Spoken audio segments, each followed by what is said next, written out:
अस्सलाम वालेकुम dear aspirants. Today we have started our sociology course. और सोशियोलॉजी में सबसे पहले हम लोग थ्योरीज़ के बारे में बात करेंगे।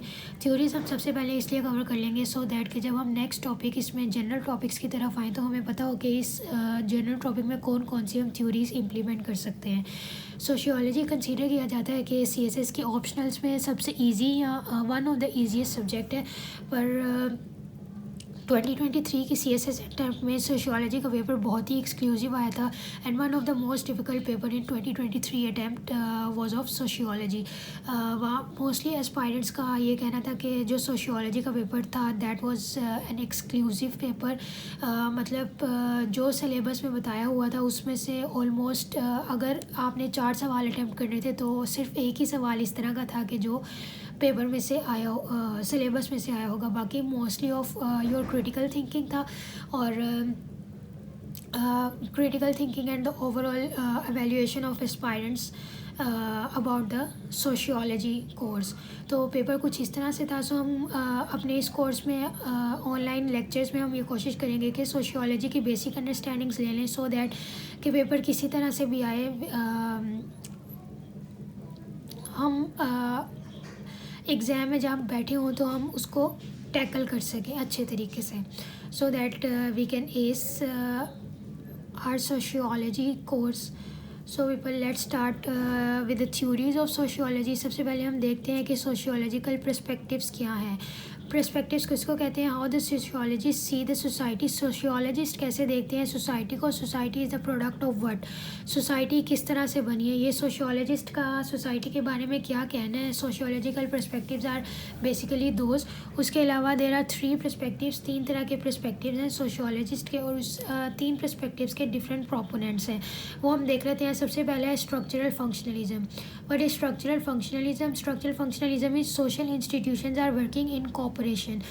मतलब कि क्या, जो सोसाइटी के इंस्टीट्यूशंस हैं वो कोऑपरेशन में वर्क करते हैं इन अ सोसाइटी और सोसाइटी इसी तरह से काम करती है। सोसाइटी में कोई कन्फ्लिक्ट नहीं पाया जाता। और ये जो सोशियोलॉजिस्ट का कहना है, जो इस पर्सपेक्टिव के एनालिस्ट हैं उनका ये कहना है कि only viable in world war 2 era. ये जो स्ट्रक्चरल फंक्शनलिज्म था जहाँ पे इंस्टीट्यूशन इन कोऑपरेशन वर्क कर रहे थे that was only viable in world war 2 era. उसके अलावा सोसाइटी में जो है फंक्शनलिज्म के अलावा भी डिफरेंट पैराडाइम पाए जाते हैं, सिर्फ सोसाइटी फंक्शनलिज्म पर ही बेस्ड नहीं है। अब हम देखते हैं इसके प्रोपोनेंट्स कौन कौन है। सबसे पहले प्रोपोनेंट हैं sir Herbert Spencer. Use the analogy of human body. इन्होंने ह्यूमन बॉडी की एनोलॉजी यूज़ करते हुए बताया कि जो सोसाइटी है एक ह्यूमन बॉडी है और उसके अंदर जितने भी इंस्टीट्यूशंस हैं they work as the organs. तो इसी तरह से जिस तरह से ऑर्गन्स आपस में कोऑपरेशन से कोऑपरेट कर कर काम करते हैं और एक ऑर्गेनिज्म फंक्शन करता है, इसी तरह से सोसाइटी का फंक्शन, सोसाइटी की जो प्रॉस्पेरिटी है वो भी उसके इंस्टीट्यूशंस की कोऑपरेशन पर ही बेस्ड है।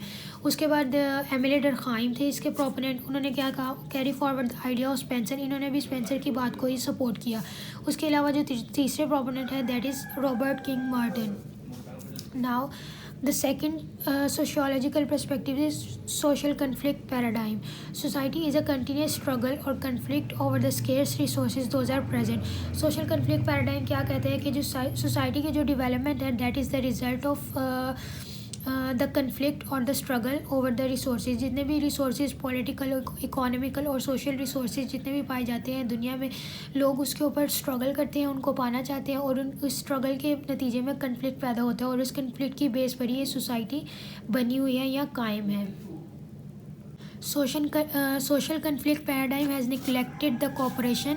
सोशल कन्फ्लिक्ट पैराडाइम क्योंकि हमने देखा कि वो ये कहता है कि सोसाइटी की जो बेस है वो कन्फ्लिक्ट पे है। जो हालांकि इस तरह से नहीं है। सोसाइटी हिस्ट्री में बताती है कि कुछ जगहों पर कोऑपरेशन भी सोसाइटी की बेस बनी हुई है। Social conflict paradigm has neglected the cooperation, ये इस पे एक क्रिटिसिज्म है। उसके बाद इसके प्रोपोनेंट्स देख लेते हैं कौन कौन है। कार्ल मार्क्स हमें पता है कि इकोनॉमिक्स स्कैर्सिटी और क्लास स्ट्रगल पे बात करते हैं। इन्होंने कहा है कि इकोनॉमिक्स जो रिसोर्सेज हैं दुनिया में पाए जाते हैं उस पर लोग आपस में कन्फ्लिक्ट में चले जाते हैं और उसके अलावा दुनिया में क्लास स्ट्रगल है, लोग हमेशा अपर क्लास की तरफ आना चाहते हैं जिसकी वजह से कन्फ्लिक्ट है। लोअर और अपर क्लास का आपस में कन्फ्लिक्ट है। इन्होंने बुर्जियोसिस और प्रोलेटेरिएट्स का कंसेप्ट दिया। उसके बाद हम देखते हैं जी फ्रेडरिक हैं एक सोशियोलॉजिस्ट, ये क्या कहते हैं, the history of hitherto existing society is the history of class struggle. Same इन्होंने भी कार्ल मार्क्स वाली बात कर दी है कि क्लास स्ट्रगल है दुनिया में, सोसाइटी में क्लास स्ट्रगल है जिसकी वजह से कन्फ्लिक्ट पैदा होता है। तीसरे हैं जी लुडविग, ये कहते हैं cultural and ethnic conflicts will define the society's dimension. जो सोसाइटी है ये कहते हैं कल्चरल और एथनिक कन्फ्लिक्ट्स पे बेस्ड है। ऑब्वियसली इकोनॉमिकल कन्फ्लिक्ट्स भी होते हैं, पर एथनिक और cultural conflicts on the basis of ethnocentrism और जीनोसेंट्रिसिज्म, इसकी वजह से भी आपस में कल्चर्स के क्लैशेस होते हैं जिसकी वजह से सोसाइटी वजूद में आई हुई है। उसके बाद हम देखते हैं कार्ल मार्क्स क्या कहते हैं, फॉलोड द मैक्स वेबर का followed the Karl Marx idea and added other dimensions to it. इन्होंने भी सेम कार्ल मार्क्स को फॉलो किया और इसके अलावा पॉलिटिकल और सोशल कन्फ्लिक्ट्स भी ऐड कर दिए। उसके बाद है जी सैम्यूल, इनका कहना है people develop themselves in a conflict to have an upper hand. ये भी कन्फ्लिक्ट के ही प्रोपोनेंट है, कन्फ्लिक्ट पैराडाइम की, और इनका ये कहना है कि जब एक कन्फ्लिक्ट दो ग्रुप्स में होता है तो ग्रुप्स अपने आप को डिवेलप करने की कोशिश करते हैं so that they can have an upper hand in the conflict. तीसरी हमारे पास जो है sociological perspective that is symbolic interaction is society is the result of interaction and communication among the members। society जो है वो communication और interaction की बिना पर बनी है और यही interaction और communication society की बेस है। उसके अलावा हम इसके प्रोपोनेंट्स देख लेते हैं। सबसे पहले Herman and Reynold, people are actively shaping the world. जैसे कि हमें पता है कि through interaction, through communication, through their working क्या हो रहा है, सोसाइटी वजूद में आ रही है। नेक्स्ट जो इनके प्रोपोनेंट है that is George Herbert Mead, he is basically the founder. और तीसरे हैं Herbert Blumer, he is the student of George Herbert Mead. इन्होंने 3 स्टेप्स बताए कि सोसाइटी किस तरह से लोग किस तरह से सोसाइटी को शेप कर रहे हैं। सबसे पहले human act towards the things on the basis of meanings they ascribe to them. Obviously for example एक स्पेसिफिक चीज़ है, लोग उसका मीनिंग कोई मीनिंग देते हैं अपनी ऑब्जर्वेशन पे बेस्ड और फिर उसके साथ उसी तरह से एक्ट करते हैं। उसके बाद है these meanings are derive from interactions with those things.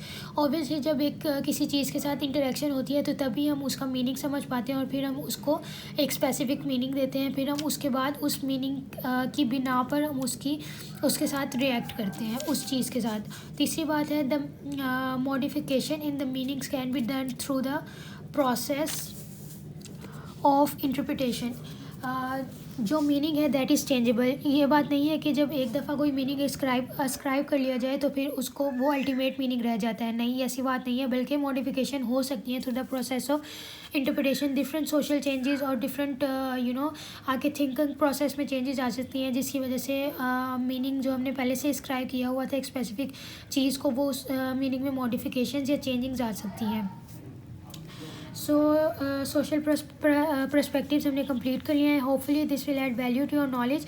अगर आपको लगे कि कोई और टॉपिक पर मुझे वीडियो बनानी चाहिए, please let me know in the comment section and your recommendations will always be welcomed. Thank you so much. जज़ाकुमुल्लाहु खैर फ़ी अमानिल्लाह। अस्सलामु अलैकुम।